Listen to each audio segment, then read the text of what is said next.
is operations management. So operations management क्या that is focusing on how organization produce goods and services efficiently as well as effectively. Mean कि जो हम बात कर रहे थे कि हमने इनपुट को आउटपुट में कन्वर्ट करना है, उन इनपुट को जो आउटपुट में आप कन्वर्ट कर रहे हो, क्या वो आप एफिशिएंटली कन्वर्ट करने में सक्सेसफुल हो रहे हो या नहीं. सो एफिशिएंटली का मतलब क्या, using the minimum resources, using the minimum inputs, you are able to produce the maximum output.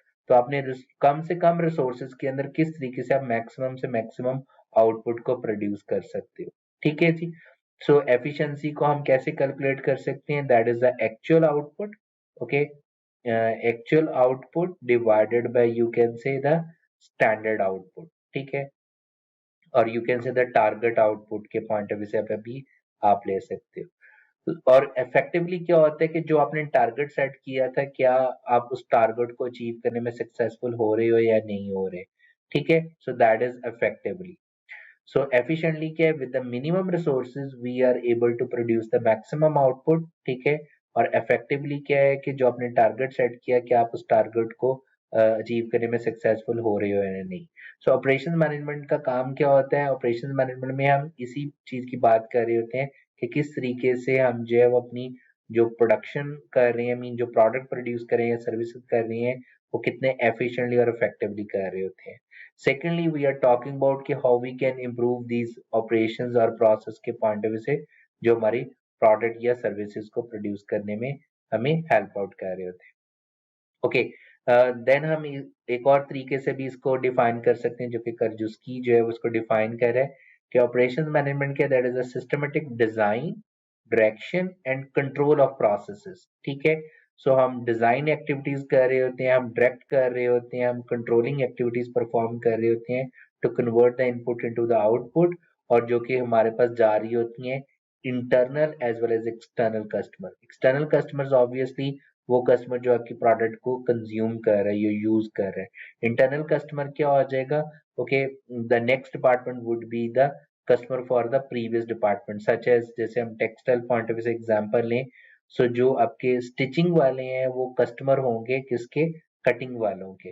ठीक है, सो कटिंग वाले जो है वो सप्लाई करेंगे, अगर उन्होंने प्रॉपर तरीके से कट किया है as per the requirement of the stitching, so that is the good thing, right. So हमने as per the internal customer requirement और एक्सटर्नल कस्टमर रिक्वायरमेंट को मीट करने की कोशिश करनी होती है in order to improve the operations of, or you can say, processes को. Okay, now we are going to talk about कि जनरल ऑपरेशन मैनेजमेंट मॉडल क्या होता है. सो हम बेसिकली कौन कौन सी एक्टिविटीज कर रहे होते हैं, प्लानिंग, ऑर्गेनाइजिंग एंड कंट्रोलिंग के पॉइंट ऑफ व्यू से. ठीक है, प्लानिंग मीन किस परस्पेक्टिव से, कन्वर्जन सिस्टम. कन्वर्जन सिस्टम का जब भी वर्ड आ रहा है, that mean we are talking about कि हम किस तरीके से इनपुट को आउटपुट के अंदर कन्वर्ट कर रहे होते हैं. सो प्लानिंग के अंदर ऑब्वियसली हम किस तरीके से ऑपरेशन स्ट्रेटेजीज कौन से अडॉप्ट करें, how we can properly predict the demand of the customer को हम किस तरीके से प्रिडिक्ट कर सकते हैं बेटरली. ठीक है, जितना हम बेटर तरीके से प्रिडिक्ट करेंगे उतना ही हमारी प्लानिंग स्ट्रांग होगी, हमारा हम बेहतर तरीके से ऑपरेशंस को परफॉर्म कर सकेंगे. हमारी प्रोडक्ट प्रोसेस चॉइस क्या होगी, मीन कि हमने जो पर्टिकुलर प्रोडक्ट बनानी है वो कौन सी प्रोडक्ट हमने बनानी है या सर्विसेज कौन सी बनानी है, और उसको बनाने के लिए हम कौन से प्रोसेसेस को जो है वो चूज करेंगे. So there are different type of processes जिसको हम लेटरली डिस्कस करेंगे, वो कौन से होंगे. ठीक है, इसी तरीके से हमने अपनी जो प्रोडक्शन फ्लोर है उसको किस तरीके से डिजाइन करना है. ठीक है, हमारी फैसिलिटी कहाँ पे होगी, मौजूद कहाँ पे होगी. सो इस तरह के सारे क्वेश्चंस जो है वो हम प्लानिंग के अंदर बेसिकली कर रहे होते हैं. सो फिलहाल ये याद रखिएगा कि प्लानिंग का क्या मतलब है, that mean we are talking about regarding all the activities जो कि हम यूज कर रहे होते हैं to convert the input into the output. और इसके अंदर हमारे पास जब हम प्लानिंग के पॉइंट ऑफ व्यू से बात कर रहे होंगे, that mean we are mainly talking about कि हमारी ऑपरेशन स्ट्रैटेजी क्या होगी, मीन फाइनेंस वालों की ऑपरेशन स्ट्रैटेजी क्या होगी, एचआर वालों की क्या होगी, और ऑपरेशन स्ट्रैटेजी जो है वो एवरी डिपार्टमेंट की होगी इसी तरीके से, जो कि अलाइन होगी विद द ऑर्गेनाइजेशनल स्ट्रैटेजी के पॉइंट ऑफ व्यू से. ठीक है जी. ऑर्गेनाइजिंग मीन के जो हमने वो इनपुट को आउटपुट में कन्वर्ट करना है, उसको कन्वर्ट करने के लिए जॉब को किस तरीके से डिजाइन किया जाएगा, मीन पहले कौन सी एक्टिविटीज परफॉर्म होंगी और उसको परफॉर्म करने का तरीका कार क्या होगा। सो वो सारी की सारी चीजें जो है वो ऑर्गेनाइजिंग के पॉइंट ऑफ व्यू से आ जाएंगी।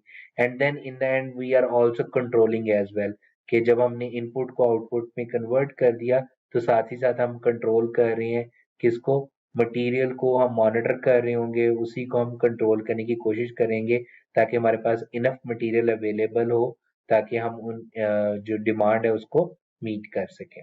ठीक है जी। ओके, अब हम आ जाते हैं कि किस तरीके से ऑपरेशन डिपार्टमेंट या प्रोडक्शन डिपार्टमेंट जो है वो लिंक अप कर रहा होता है अदर डिपार्टमेंट के पॉइंट ऑफ व्यू से। Such as you can take the example from the marketing point of view से, कि अब अगर हमें मार्केटिंग डिपार्टमेंट जो है वो सेल्स फोरकास्ट के बारे में बता रहा है, मीन कौन सी प्रोडक्ट जो है वो कितनी प्रेडिक्ट हुई है, कस्टमर ऑर्डर के बारे में हमें इंफॉर्मेशन दे रहा होगा, कस्टमर फीडबैक के पॉइंट ऑफ व्यू से इंफॉर्मेशन दे रहा होगा, या वो बता रहा होगा कि कौन सी प्रोडक्ट के अगेंस्ट हमने प्रमोशंस को लॉन्च की है। तो उसके अगेंस्ट ऑपरेशंस वाले मार्केटिंग वालों को क्या इंडिकेट दे रहे होंगे कि अगर आपने जो है वो कस्टमर ऑर्डर के पॉइंट ऑफ व्यू से कहा है कि कस्टमर मुझे कह रहे हैं कि मुझे जी 10 दिन के अंदर ये प्रोडक्ट चाहिए, तो क्या वाकई ही हम ये प्रोडक्ट जो है वो 10 दिन के अंदर बना पाएंगे या नहीं, मीन एक प्रोडक्ट को बनाने में हमें टोटल कितना टाइम लगेगा, whether we would be able to produce as per the customers demand के पॉइंट ऑफ व्यू से, मीन उस ऑर्डर को हम उस टाइम पे अवेलेबल कर सकेंगे या नहीं कर सकेंगे। ठीक है, इस वक्त करंटली क्या ऑर्डर का स्टेटस क्या है। ठीक है, डिलीवरी स्केड्यूल्स हम प्रोवाइड कर रहे होंगे कि कौन सी प्रोडक्ट किस वक्त मौजूद या अवेलेबल हो जाएगी। सिमिलरली एचआर के पॉइंट ऑफ व्यू से अगर हम बात करें, तो एचआर वाले अगर हायरिंग कर रहे होते हैं तो प्रोडक्शन वाले उनको बता रहे होते हैं कि हमें कितने लोगों की जरूरत है, उनकी स्किल सेट क्या होना चाहिए। ठीक है, अपने परफॉर्मेंस को किस तरीके से वैल्यूएट कर सकते हो एंड सो ऑन। इसी तरीके से हम बात कर सकते हैं सप्लायर के पर्सपेक्टिव से, किस तरीके से लिंकअप हो रहा होता है कि ऑपरेशन से हमें पता चल रहा होता है कि हमें जो है वो मटेरियल जो है वो कौन सा ऑर्डर करना है, वो मटेरियल हमें कब अवेलेबल होना चाहिए, क्या क्वालिटी रिक्वायरमेंट्स हैं। इसी तरीके से एज पर दी ऑपरेशंस के रिक्वायर्ड पॉइंट ऑफ व्यू से सप्लायर हमें वो मटेरियल अवेलेबल कर रहा होता है। ठीक है, और हमें साथ ही साथ डिलीवरी स्केड्यूल प्रोवाइड कर रहा होता है कि कब रॉ मटेरियल अवेलेबल होता है। सो दैट मीन के operations as a central role play कर रहा होता है, या आप कह सकते हो कि बिल्कुल बैकबोन ऑफ द ऑर्गेनाइजेशन के तौर पर काम कर रहा होता है, और बाकी के सारे डिपार्टमेंट उसको सपोर्ट कर रहे होते हैं in order to convert the input into the output. ठीक है जी। ओके, सो अब हम आ जाते हैं कि वो कौन से की डिसीजंस हैं जो कि एक ऑपरेशन मैनेजर को लेने पड़ते हैं। So we can talk about with respect to the 5 Ws and 1 H के पॉइंट ऑफ व्यू से, दैट इज मीन सबसे पहले हम बात करें what. So being operation manager मेरा पहला क्वेश्चन होगा कि मुझे कौन कौन से रिसोर्सेज चाहिए होंगे और कितनी मिकदार के अंदर चाहिए होंगे in order to convert the input into the output, और वो रिसोर्सेज कब चाहिए होंगे। ठीक है, और आपका जो है वो वर्क को किस तरीके से हम स्केड्यूल करेंगे। स्केड्यूल करने से क्या मुराद है कि कौन सी एक्टिविटी पहले परफॉर्म की जाएगी, फिर कौन सी एक्टिविटी परफॉर्म की जाएगी एंड सो ऑन।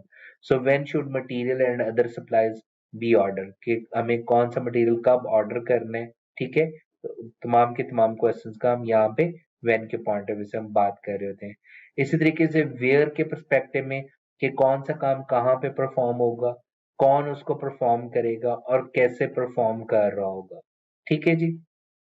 सो ये तमाम के तमाम क्वेश्चंस का being operation manager we should have the answers, जिनका हमें आंसर करना होता है।